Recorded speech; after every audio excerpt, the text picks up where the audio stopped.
যাবে তখন তোমাদের সামনে সুতরা পর্দা থাকা উচিত এবং তার কাছাকাছি দাঁড়িয়ে নামাজ পড়া উচিত। হযরত মুহাম্মদ সাল্লাল্লাহু আলাইহি ওয়াসাল্লাম নামাজে দাঁড়ালে সব সময় সুতরা এবং তার মাঝখানে 3 হাত দূরত্ব রাখতেন। নবীজি সাল্লাল্লাহু আলাইহি ওয়াসাল্লাম নামাজ পড়তেন যেসব স্থানে: মসজিদের স্তম্ভের কাছে, বিবি আয়েশা রাদিয়াল্লাহু তাআলা আনহার বিছানার পাশে, তার বাহন প্রাণীর কাছাকাছি, তার ঘোড়ার জিনের কাছাকাছি, বল্লমের কাছাকাছি এবং যে কোনো গাছের কাছাকাছি। কেউ যখন নামাজ পড়ে তার সামনে দিয়ে চলাফেরার নিষেধাজ্ঞা।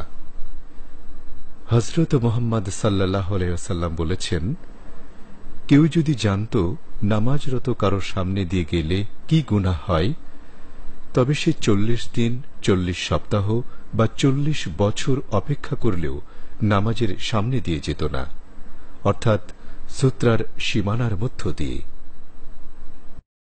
2 রাকাত নামাজ পড়ার নিয়ম। 2 রাকাত নিয়ত।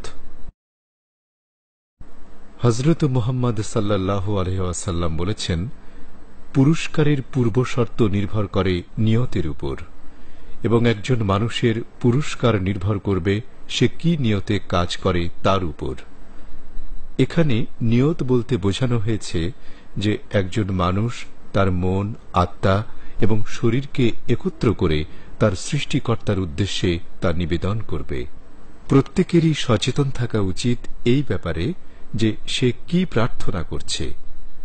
প্রত্যেকেরই একটা বিষয়ে পরিষ্কার ধারণা থাকা উচিত যে নামাজের সময় অন্য কিছুই মনে আনা যাবে না, আর ভাবা উচিত যে এই হয়তো তার জীবনের শেষ নামাজ। কাজেই সেটা মনে রেখে তার উচিত সুন্দর আর সহিভাবে নামাজ পড়া।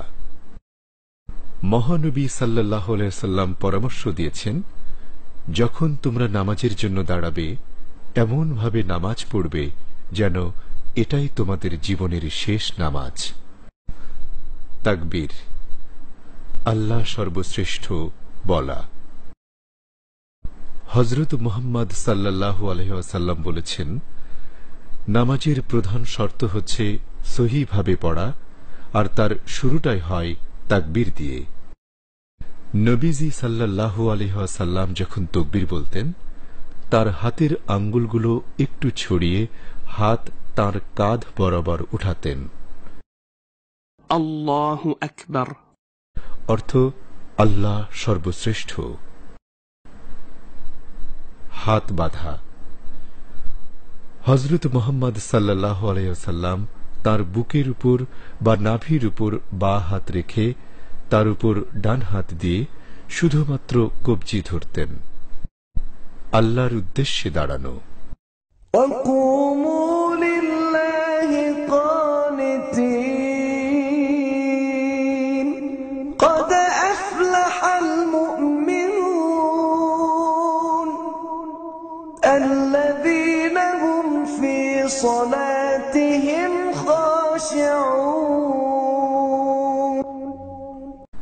আর আল্লাহর সামনে ভক্তি ভরে দাঁড়াও।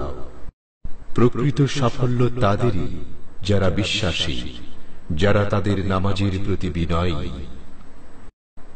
আমাদের প্রিয় নবী সাল্লাল্লাহু আলাইহি সাল্লাম যখন নামাজ পড়তেন তার দৃষ্টি সিজদার স্থানে নিবদ্ধ থাকত, এবং তিনি আমাদের নামাজ পড়ার সময় আকাশের দিকে বা আশেপাশে তাকাতে নিষেধ করেছেন।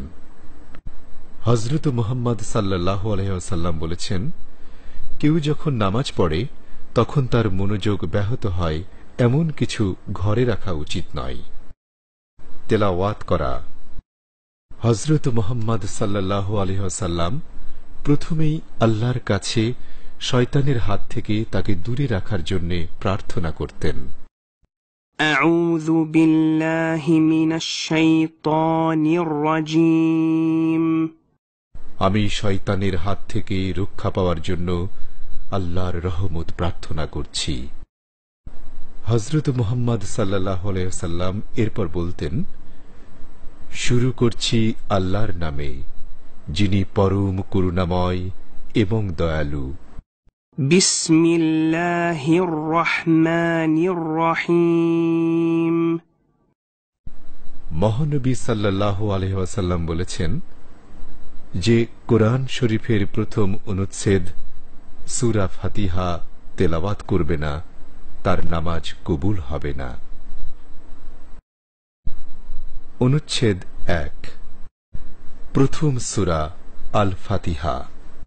আলহামদুলিল্লাহি রাব্বিল আলামিন আর রহমানির রহিম মালিকি ইয়াউমিদ্দিন إياك نعبد وإياك نستعين اهدنا الصراط المستقيم صراط الذين أنعمت عليهم غير المغضوب عليهم ولا الضالين আমিন। সকল প্রশংসা আল্লাহর জন্য, যিনি নিখিল বিশ্বের প্রতিপালক, পরম দাতা ও দয়ালু, শেষ বিচার দিনের মালিক। আমরা তোমারই ইবাদত করি এবং তোমারই সাহায্য প্রার্থনা করি। তুমি আমাদের সরল সঠিক পথে পরিচালিত করো, তাদের পথে যাদের প্রতি তুমি অনুগ্রহ করেছ।